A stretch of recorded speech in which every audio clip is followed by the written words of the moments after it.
From the New York Times, it's The Headlines. I'm Tracy Mumford. Today is Wednesday, June 4th. Here's what we're covering.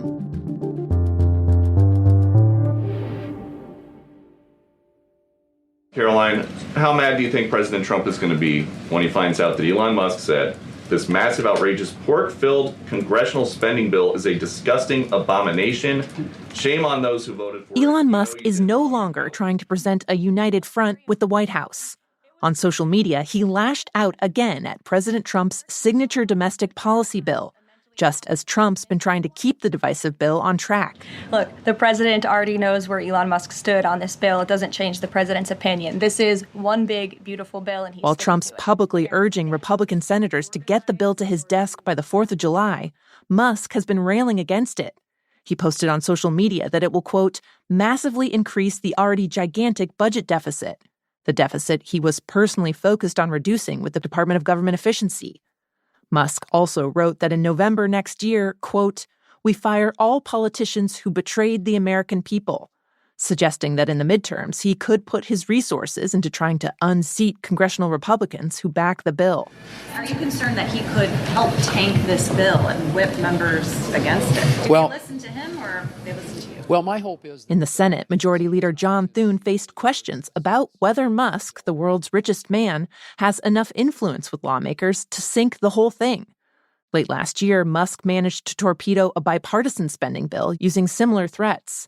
For this bill, the GOP has such a slim majority in the Senate they can only afford to lose 3 votes. And at least some Republicans have already come out against it, including Mike Lee of Utah and Rand Paul of Kentucky. We can't accumulate more debt. They're planning on spending $5 trillion they don't have, and I'm just not for that.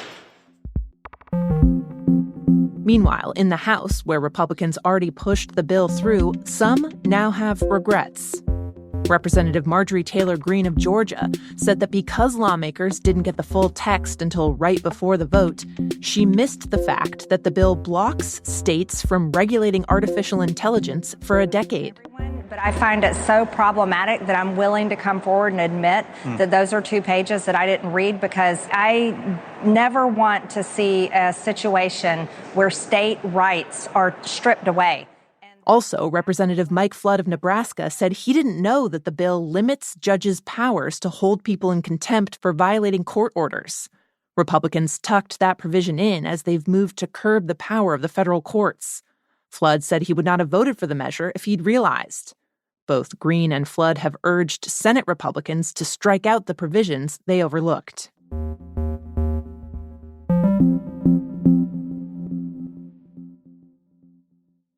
Now, 3 quick updates on the Trump administration. Decades of Washington betrayals and incompetence and stupidity and corruption cost this region over 100,000 steel jobs, and they melted away just like butter melts away. U.S. tariffs on steel and aluminum imports doubled today from 25% to 50%, as President Trump ratchets up the surcharges he claims will revitalize American metal production. Similar tariffs Trump put in place during his first term did help American metal producers, according to an analysis from the U.S. International Trade Commission, an independent bipartisan government agency. But the analysis also found it hurt the broader economy by raising prices for many other industries.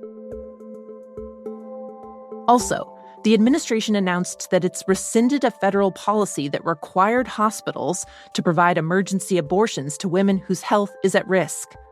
The Biden administration put the requirement in place after the Supreme Court overturned Roe v. Wade. It had applied even in states where the procedure was restricted or banned. Now, the Trump administration has left it somewhat murky how hospitals should proceed. One health law expert told The Times the change, quote, basically gives a green light to hospitals in red states to turn away pregnant women who are in peril. Abortion opponents were pleased by the move. An executive at the conservative group The Heritage Foundation said President Trump was dismantling what he called abortion radicalism. And at the Pentagon, Defense Secretary Pete Hegseth has ordered the Navy to review a list of ships named in honor of civil rights leaders to potentially remove those names. The list includes Harvey Milk, who was one of the country's first openly gay elected officials, and a Navy veteran. According to a senior defense official, Hegseth's order is intended as a rebuke of Pride Month, in keeping with the Trump administration's push to end diversity, equity, and inclusion efforts. An official told The Times the list also includes naval vessels named for Thurgood Marshall, the first Black Supreme Court justice, Ruth Bader Ginsburg, and Harriet Tubman, among others.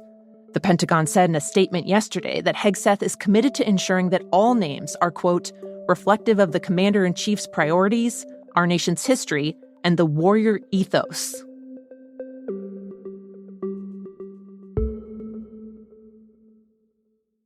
In Saudi Arabia, today marks the start of the Hajj, an annual event in which millions of Muslims from around the world make the pilgrimage to the holy city of Mecca. It's one of the largest human gatherings on the planet. But for the Saudi government, the Hajj has also become a source of intense scrutiny, as extreme heat and packed crowds have led to the deaths of thousands of pilgrims in recent years. 1,300 people died during last year's Hajj when temperatures soared past 120 degrees. Many of them had made the trip without the proper permits, so they didn't have access to official cooling stations and tents with air conditioning. This year, Saudi authorities are cracking down. Officials say they've already stopped more than 200,000 people who didn't have permits from entering Mecca. They've also poured billions of dollars into improvements like crowd control programs and expanded a system of cooled roads as many pilgrims walk some 10 miles a day during the event. And the extreme heat isn't going anywhere. The shifting Islamic calendar, which is based on lunar cycles, has the Hajj falling during the warmer months for at least several more years.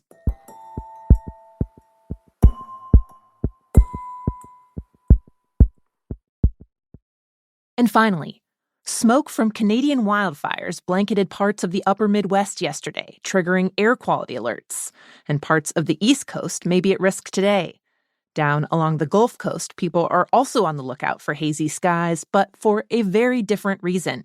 A giant cloud of dust the size of the continental U.S. has been floating over the Atlantic Ocean and is expected to spread along the coastline this week. The plume started in the Sahara, 5,000 miles away in North Africa, and has been on the move. Over the weekend, it swept through the Caribbean. Now it could turn skies from Florida to Texas a slight reddish tint, potentially through Friday. Dust clouds like this aren't unexpected, but this one is particularly large. And it's actually good news for those watching hurricane season, which officially started this week. The dry air and strong winds that brought the dust can suppress tropical storms, which need moisture to grow.